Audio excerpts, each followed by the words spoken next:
Sejam bem-vindos a mais um programa da Prime TV. Obrigado, telespectador, pela tua audiência. Obrigado por esse encontro semanal que nós temos aqui no programa da Prime para falar sobre negócios e também sobre carreira. Eu tenho hoje uma grande alegria de rever meu amigo Rodrigo Vilaça. O Rodrigo, que no passado a gente já esteve mais próximos em relação ao meu próprio posicionamento dentro da área de logística. E o Rodrigo é um cara que sempre brigou, defendeu, promoveu o segmento logístico, e ter o Rodrigo aqui próximo da minha pessoa, especialmente no programa, me faz relembrar momentos tão importantes que eu vivi nesse segmento, que eu tenho tanto carinho e também gratidão por tudo aquilo que trouxe para a minha vida e para a vida da minha família. Rodrigão, prazerzaço, cara. Falei para você lá antes da nossa gravação, alegria de poder reencontrar o amigo. A gente teve no passado vários encontros e você sempre gentilmente atendeu os meus pedidos, e hoje, mais uma vez, o tempo passou, você continua o mesmo, sempre gentil. Obrigado. Eu que te agradeço, Luciano. Importante estar aqui e estar trabalhando e discutindo com a Prime Leads esses relacionamentos, o que aconteceu nesses últimos 10 anos aí, pelo menos. Eu falei para o amigo lá no bastidor que 11 anos que eu deixei a logística, mas a gente não sai da logística, né? Um carinho, não só pelo segmento, mas pelas amizades que a gente vai desenvolvendo. E você continua lutando, brigando em prol do segmento. Como é que está esse legado na tua vida, Rodrigo? Acho que a carreira de todos nós leva sempre na criação, na geração dessas redes de relacionamento, e fazem com que tenhamos uma sólida, no meu caso, um sólido crescimento, e onde você consegue trazer suas ideias, expor, receber novidades, tecnologias que permitam esse avanço. Dentro dessa linha que eu considero essas quase 4 décadas de trabalho, sempre em segmentos de infraestrutura muito positivos, mas sempre com a sensação de que temos ainda muito por fazer, mas feliz pelo momento. Você sempre foi muito ativo, né, Rodrigo? E hoje você está como coordenador executivo de Relações Institucionais do Rio de Janeiro, em Brasília. Explica para nós, para o nosso telespectador, um pouco mais essa atuação sua, em que consiste fazer essa coordenação entre Rio e Brasília. Eu comecei a atuar na iniciativa privada, no algo familiar, sempre na área de construção civil, do agronegócio, e a minha carreira mais expressiva foi na área petroquímica, onde a logística apareceu mais fortemente comigo. E nos últimos 10 anos eu fiz uma transição até pela educação que recebi de meu pai, homem público, com mais de 50 anos de vida pública. Eu quis voltar a participar de uma forma mais enfática, pública, dentro desse sistema, mesmo que misto. Foi assim na energia elétrica, em Furnas, por exemplo, no próprio Congresso Nacional, dentro da Câmara dos Deputados, em conselhos de administração de empresas públicas estatais, como a CDHU, como a Central Logística, como o Metrô de Brasília, com o intuito de aprender, de me qualificar e de estar levando em contribuições ou conhecimento para os gestores dessas empresas, como ponto de visão futura, aproveitando o gancho da pandemia, desse novo futuro que todos nós estamos vivendo há 1 ano e meio. Mas a minha cabeça sempre foi voltada para olhar para frente. Eu sempre me considerei fora de época, sempre me considerei mais avançado, porque tive a oportunidade de ir ao mundo e observar desde a logística do agronegócio, de embalagem, da química propriamente dito, novidades que existiam no mundo. E vendo um país como o nosso migrando do comércio para a indústria hoje, o agronegócio brasileiro tão forte, que eu me senti na obrigação de dar uma contribuição a um novo momento público brasileiro. E me identifiquei muito com o município do Rio, nesse intuito de buscar as oportunidades federativas para com o município, em todas as áreas, em todas as suas 22 secretarias. E tenho o princípio, o conceito que o prefeito Eduardo Paes tem essa disposição, tem essa forma forte de mostrar realizar muito grande que ele teve lá atrás. E o meu secretário Calero, que é o de governança, traz algo que é fundamental, o chamado na administração o ESG, né? Então ele tem essa linha da prática da ética, da governança, da sustentabilidade e do respeito. E foi por isso que eu me motivei a estar dentro desse momento agora. Agora o Rodrigo sempre é o Rodrigo, né?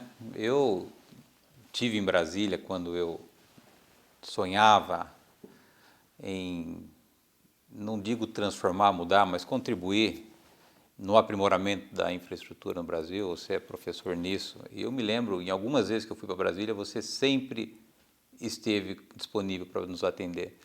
Quando nós fazíamos o Fórum de Modais, você sempre teve disponibilidade para nos atender. Essa tua personalidade, essa tua gentileza, isso sempre foi algo que me chamou a atenção em você. Isso é herança de família? De onde saiu isso? De pai, de mãe e principalmente dos meus avós paternos. Foram eles que me fizeram tratar no interior de Pernambuco. E depois, quando meu pai foi transferido para Brasília, isso era em 1973, então Brasília só tinha 8 anos de idade e eu tinha 9. Então, na idade, 13 anos de idade e eu 8. Essas mudanças foram muito significativas. Depois de Brasília, 9 anos depois, eu estava aqui em São Paulo, com 17 anos e meio, já fazendo faculdade, serviço militar, e essas progressões foram muito importantes. E eu convivi desde sempre com um universo de pessoas das mais diversas naturezas, em mundos diferentes, desde uma fazenda ao exterior, ou na Selva de Pedra, que era São Paulo, assim chamado, e que eu pude trazer um pouco desse lado nordestino, né, de aconchego, de entendimento, de paciência, de ouvir, e trago isso muito do meu avô. Foi ele que me inspirou a ser administrador e trabalhar com logística, mas a logística naquela época eu fui descobrir depois, porque ele, como pecuarista e industrial, ele me levava pequeno, 6, 7 anos, a meu tio mais novo, que tinha 4 anos mais do que eu, né, e meu irmão, com 2 anos acima de mim. E nós íamos na cocheira, numa cocheira de gado. Ele era pecuarista, e ele nos levava para nos mostrar o cruzamento de um touro com várias vacas. E ele nos fazia todo ano, no período de reprodução, mostrar como aquele touro cruzando com aquelas vacas daria uma cria. E nós tínhamos que esperar 11 meses, porque não existia essa tecnologia de hoje, de inseminação artificial, por exemplo, ou multiplicidade, mais rapidez na formação, na genética da criação dele. E foi um homem expressivo, foi campeão aqui em Uberaba vários anos, um pernambucano que deu trabalho ao pessoal do Sudeste, mas ele fazia enxergar assim, o antes, a gestação e o pós.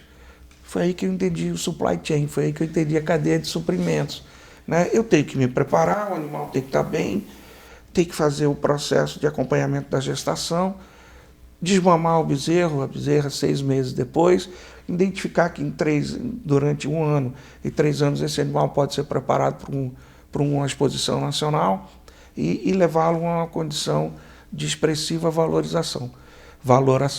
O mesmo ele fazia com o algodão conosco. Ele nos levava na fazenda, no plantio, na compra do caroço, na colocação no caroço, no crescimento, nas pragas, observando as várias variáveis, chuva, falta de chuva. Naquela época a colheita era na mão, você pegava o capucho do algodão, colocava no saco e carregava aquilo desse jeito. Então a minha característica foi aí, eu pratiquei isso na petroquímica, em energia, eu fui buscar de fato como fazer. Então eu vivi as 3 fases da logística, a operacional, a tática e a estratégica, que é a que eu vivo hoje. O operacional é aquela do dia a dia mesmo, de pôr o saco nas costas, de saber carregar um caminhão, um avião ou um trem. A tática é aquela de elaborar o que o meu cliente quer daqui a 2 anos, o que tem de novidade, uma embalagem como Big Bag, carga paletizada, xerincado, embalagens novas, o que tem de diferentes sistemas de tecnologia, de armazenamento e, por fim, a área estratégica, que é que nós temos que fazer para daqui a 5, 10 anos e como a gente vai poder movimentar nossos produtos e pessoas. Muito bom, Rodrigo. Eu vou pedir a tua licença para um rápido intervalo. Na volta nós retomamos aqui o assunto com o Rodrigo Vilaça. Rodrigo é coordenador da cidade do Rio de Janeiro em relação a Brasília. Nós voltamos no instante.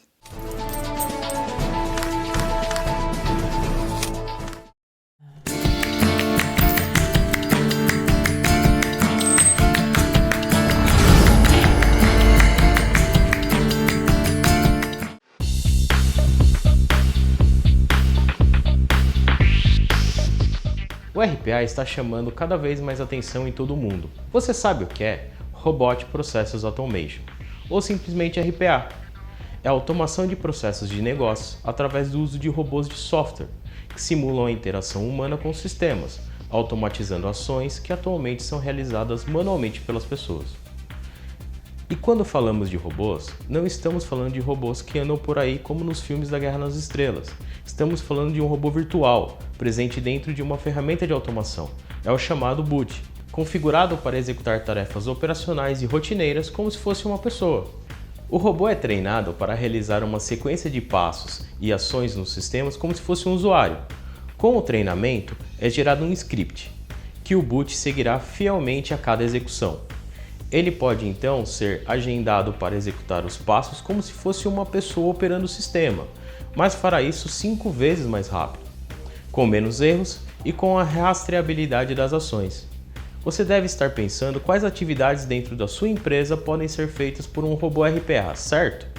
Vou te dizer algumas e o conceito vai ficar mais fácil. Faturamento e emissão de nota fiscal, conciliação diária de pagamentos, alimentação de sistemas RP, extração de informações de outros sistemas para abastecer o sistema interno ou geração de relatórios, captura de documentos e transformação em dados estruturados e muito mais. A lista de coisas que poderíamos automatizar está ficando cada vez mais longa. O Instituto de Pesquisa Gartner traz que até 2021, 90% das médias e grandes empresas terão ao menos um processo apoiados por RPAs. Cada vez mais, empresas estão se voltando para a automação robótica de processos, para agilizar as operações da empresa e reduzir custos. Acompanhe nossos próximos vídeos para entender quais são as vantagens, se o RPA é aplicável à sua empresa e como o controle pode te ajudar nisso. Até lá!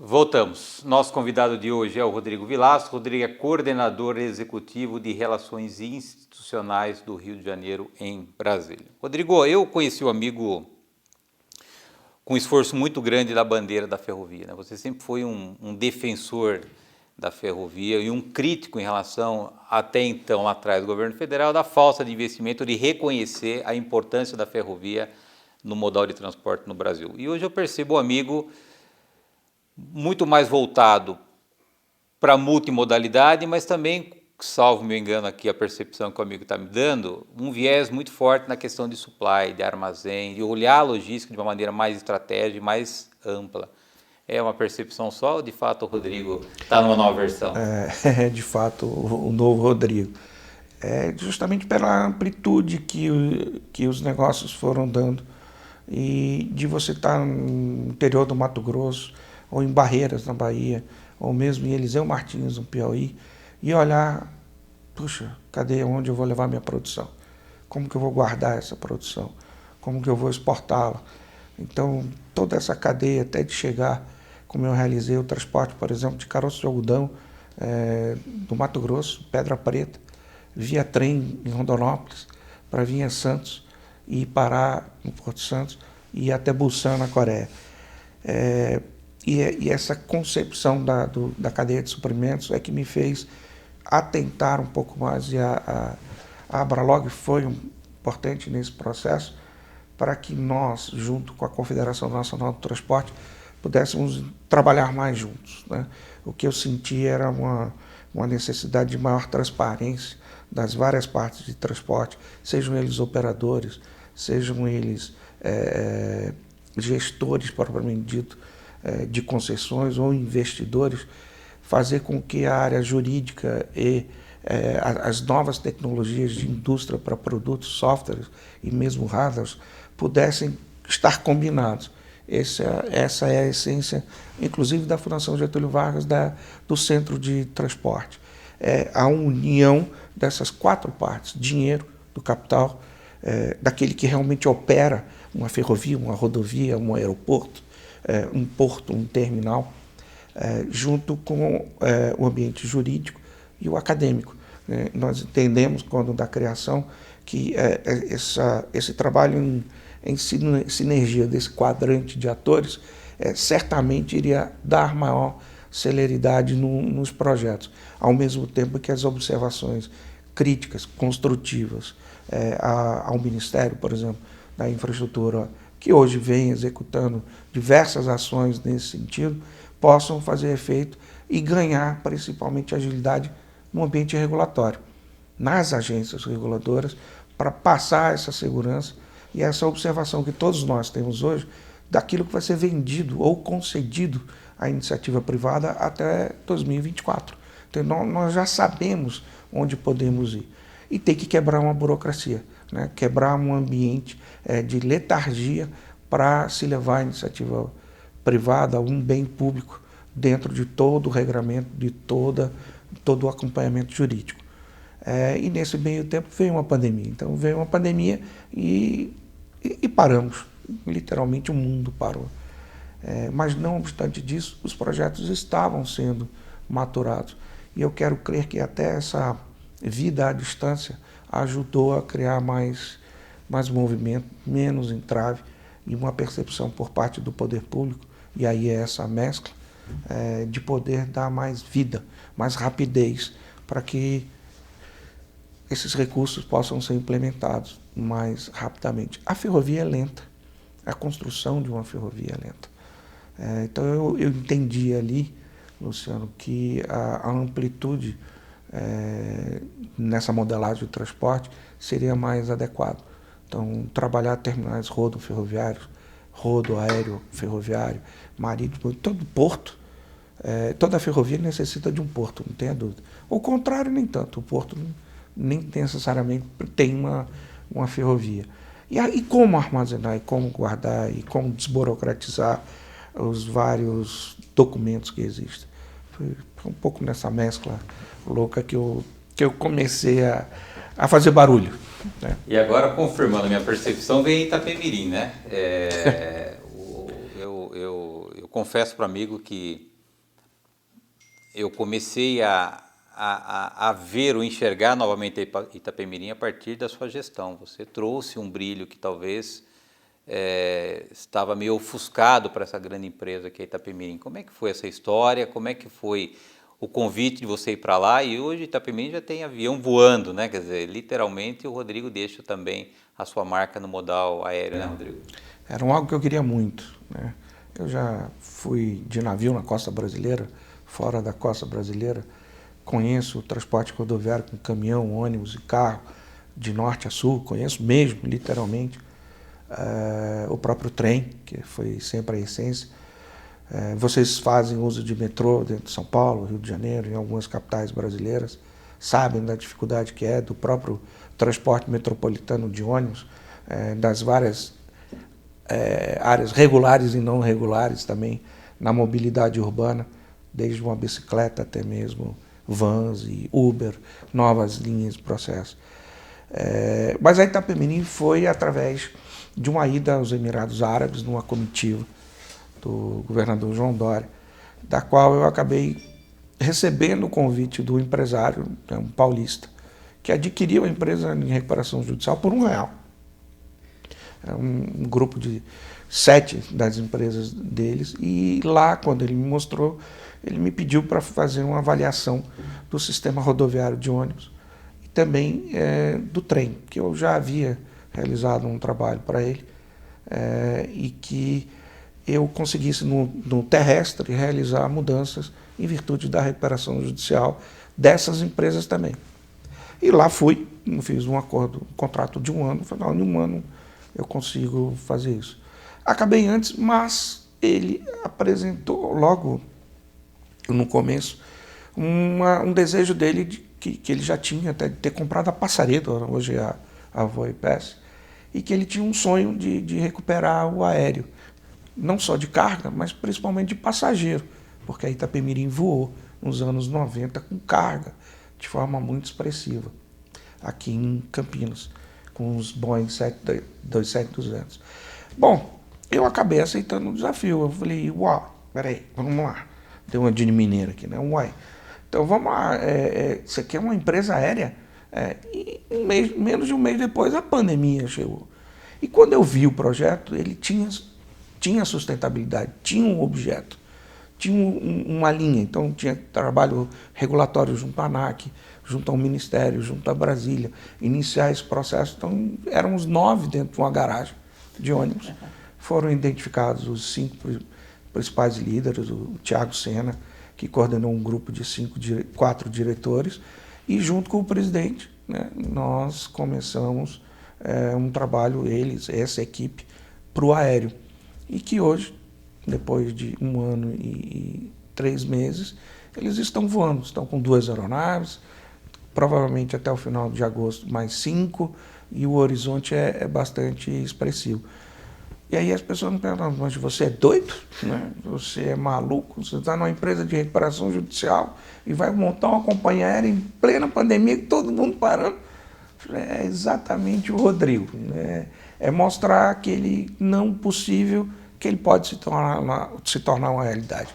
Então saibam, não existe nada que não possa ser feito com muito trabalho, com muita dedicação e, claro, bom senso, gestão administrativa e, claro, acima de tudo, muita paixão envolvida para você poder realizar. Eu aceitei o desafio e, quando concluído a minha parte, deixei o grupo e sigo minha vida, porque essa transição ela ocorre de uma maneira mais rápida para mim nos últimos tempos. Agora, você tem a percepção, Rodrigo, da credibilidade que você hoje tem no mercado, quando você coloca a tua marca numa outra marca, você entende, eu digo pela Itapemirim, o resgate que a tua marca pessoal trouxe para essa companhia, que sempre foi uma baita numa companhia no Brasil. Você tem essa percepção ou isso é natural na tua vida? Eu tenho essa percepção, mas ela sempre nasceu de novo dos meus avós, em que eles diziam que o trabalho engrandece e a realização ela aparece na medida em que a execução acontece. Então, eles sempre me disseram, trabalhe, o resultado virá. Não foque no dinheiro, foque no trabalho e no prazer de realizar aquilo que você tem de visão. Eu tinha 6 anos, 8 anos, 9 anos e vi meu avô sair de onde ele estava e buscou um espaço no Brasil. Vi meu pai buscar um espaço em todo o Brasil. Vi meu irmão buscar um espaço no mundo. Vi minha irmã fazendo isso no campo social. E eu cuidei do lado da indústria, dos negócios e de fazenda. E foi assim que a nossa pequena família, conseguiu, nesses ensinamentos, avançar cada um na sua área. Então, eu me sinto consciente disso. E ainda vou fazer muito mais. Você ainda vai ter outras surpresas. Né? Não só outra companhia aérea, mas algo que a gente volta a conversar sobre isso. Amigo, eu tenho 30 segundos para encerrar o nosso bate-papo. Em 30 segundos, olhando para o futuro, o que espera aí? O que nós podemos esperar do Rodrigo? Certamente vocês terão de mim uma surpresa bem significativa que permanecerá nas linhas aéreas e na energia fotovoltaica. Um trabalho muito forte nessas 2 áreas. Rodrigo, obrigado mais uma vez por ter mais uma vez atendido o meu convite. Você é sempre muito gentil com a minha pessoa. Muito obrigado por ter me ajudado a fazer um programa da Prime. Eu que agradeço a você e a todo o grupo. Obrigado, telespectador, por estar conosco em mais um programa da Prime TV. Lembrando que o Inédito vai ao ar toda terça-feira, 9 horas da noite. Eu aguardo vocês na próxima semana. Até lá.